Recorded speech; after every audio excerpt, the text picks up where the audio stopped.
నీవు ఒక పని చేయవలసి ఉన్నప్పుడు, ఒక డెసిషన్ తీసుకోవాల్సి ఉన్నప్పుడు గాడ్లీ డెసిషన్ తీసుకుంటున్నావా, దేవునికి ఇష్టమైన నిర్ణయాలు తీసుకుంటున్నావా, లేక మనుషుల యొక్క ప్రభావం? చూడండి, కొన్నిసార్లు ప్రజల యొక్క ఇన్ఫ్లుయెన్స్ మన మీద ఎంత ఎక్కువ పడిపోద్దంటే అసలు దేవునికి ఇష్టమైన నిర్ణయం తీసుకోవాలనే ఆలోచన కూడా ఉండదు కొంతమందికి.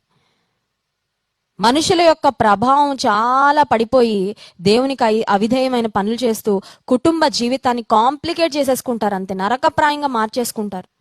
ఆ తర్వాత భర్త అంటాడు, నిన్నెందుకు చేసుకున్నాను నేను, నా జీవితానికి ఒక గుదిబండలా తయారయ్యవని. మళ్ళీ భార్య అంటది, మిమ్మల్ని చేసుకున్నాను కాబట్టి నా జీవితం ఇలా అయిపోయిందని. ఇలాంటి మాటలు కొన్నిసార్లు కుటుంబ జీవితంలో ఎందుకు వస్తూ ఉంటాయంటే, sometimes when you have to make a decision, ఒక్కొక్కసారి కొన్ని సందర్భాల్లో ఒక మంచి నిర్ణయం, ఒక మంచి తీర్మానం తీసుకోవాల్సి వచ్చినప్పుడు దేవుడు ఏం కోరుకుంటున్నాడు, ఏది మేలైనది, ఏది దైవ చిత్తానుసారమైనది, ఏది శ్రేష్టమైనది, ఏది నీతి మార్గం,